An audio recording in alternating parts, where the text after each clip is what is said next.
Now, really importantly, we've got, as I say, a very dear friend. I keep calling you that. I know, well, we are, aren't we? We're pals. We're trapped in chairs, but we should be having a hug. We should be embracing, shouldn't we? I suppose we should introduce you. This is Henry Butler from Butler's Wine Cellar, and down in Brighton. Brighton, yes. Henry, I wanted to get you in, A, because you're brilliant. You're one of my favourite people to talk about wine. The way you communicate about wine, I think, is amazing. Setting me up for a fall. Exactly. But you've been, you are the head and the sort of the face and the shoulders and everything else of a 43-year-old independent wine merchant, Brighton's oldest independent wine merchant, and that puts you in quite a unique position. And I wanted to kind of talk to you about what that was like. Your parents set up the business. At what point you jumped into that, and kind of how being in India has evolved over time. So give me the history. Okay, so 79. Yeah, potted history. Then when I was born, my mum was pregnant with me when my parents had a restaurant in Brighton. So mum was doing front of house and stopped doing front of house because apparently I was a massive baby. There you go. So that's fair enough. At least you didn't carry on growing. That's no, this is nice, by the way, getting involved with this. But then Dad worked for, they left the restaurant, Dad worked for a whiskey company, Ballon Canadian Club in London, around here somewhere. And then also started Sussex Wine Appreciation Society for doing wine tastings. Brought in wines for the tastings, people then started to say, can we buy the wines? And so off the back of that, he started a mail order company. So starts shipping wines out to his pals and people that are attending organising events and stuff like that. Much like we do now together. And so I didn't realise I was that close to accidentally opening a shop. I thought the barrier was more. Yeah, Mrs. Surgey's going to say you either got to tip over or stop, rein it back in, which is what my mum said. So we were surrounded by wine in the house since I can remember. And we didn't live in I'm Brighton born and bred, so I've always been in Brighton. We didn't have a massive house, but it was okay. But it was already full of, we had a pinball table, we had a bar billiard table, we had a fruit machine, weirdly. So as a kid, we had a jukebox, and then all around that were boxes of wine. So when my friends came round, there was a lot of danger for knocking things over with the snooker cue and stuff like that.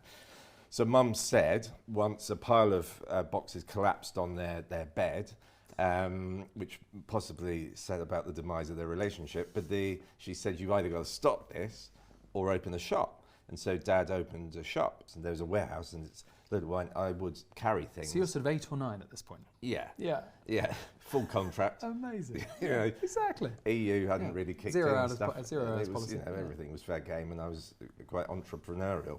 I love it. Well, I love having cash, pocket money. See? Exactly. And so I was really good at French in my younger years because I was used to pronouncing all the names of the first growths and the chateaux and the Burgundy producers, and I had to pronounce it with a Ponzi accent as well, so it was proper.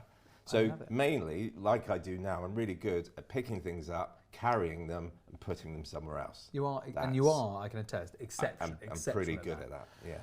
And so your parents ran the shop for a while. At what point did you jump in and properly get stuck in? And it was I'm not doing other things. This is what I'm going to do. So I started working. I was always there, but I started working properly when I left after several attempts at A levels. Yes.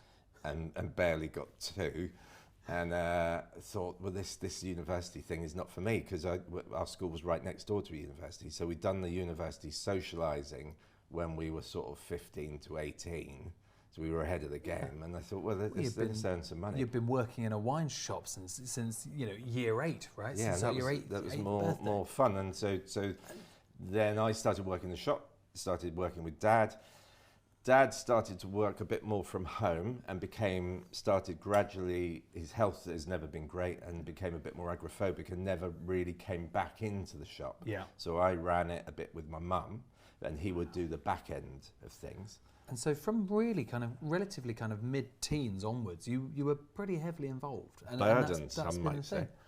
So tell me quickly about this glass of wine while we're here, just at this juncture.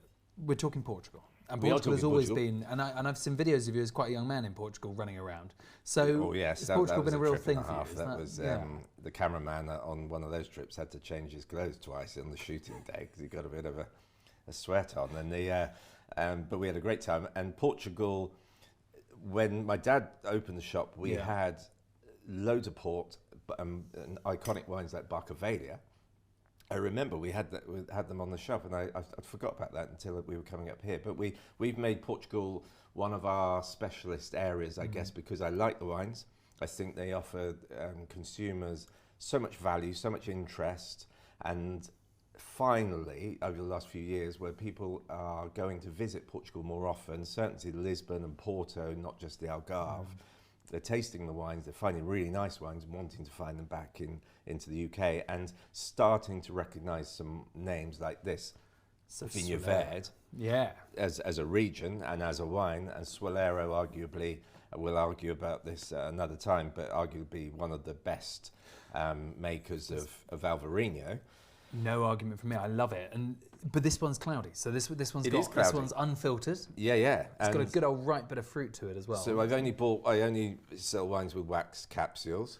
That's a lie, but I bet it's nice. And both of these wines I decanted before I came up, and so I poured them back into the bottles. Yeah. And this particular wine, they recommend that you shake it up a bit because it's unfiltered.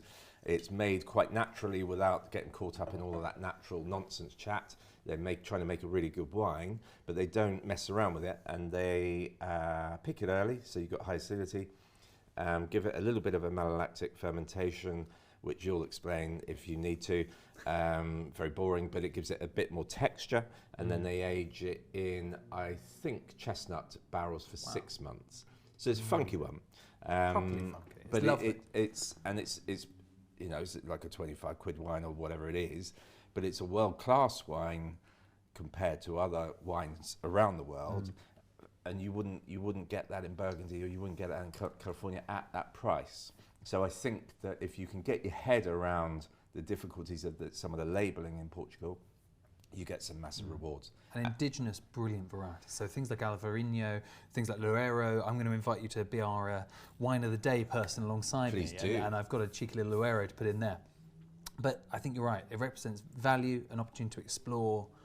Wine number 2, this red that you've brought with you, it's got somebody's face on it, and is South Africa, right? And I think of Butlers as being Portuguese specialists. You've got a long history of working with amazing, iconic American estates as well. But latterly, South Africa seems to have become a real thing for you. And so is this an example of, I suppose, the dynamism you can have as an indie? It is, and I guess our wine choices are evolving. And Cassie, my partner, she's really into the South African wines and more importantly, some of the South African producers. And she's quite a fan of Pieter groupie Walser. would be a wrong word, but she is a big fan, particularly of Pieter Walser, who makes Blank Bottle Winery.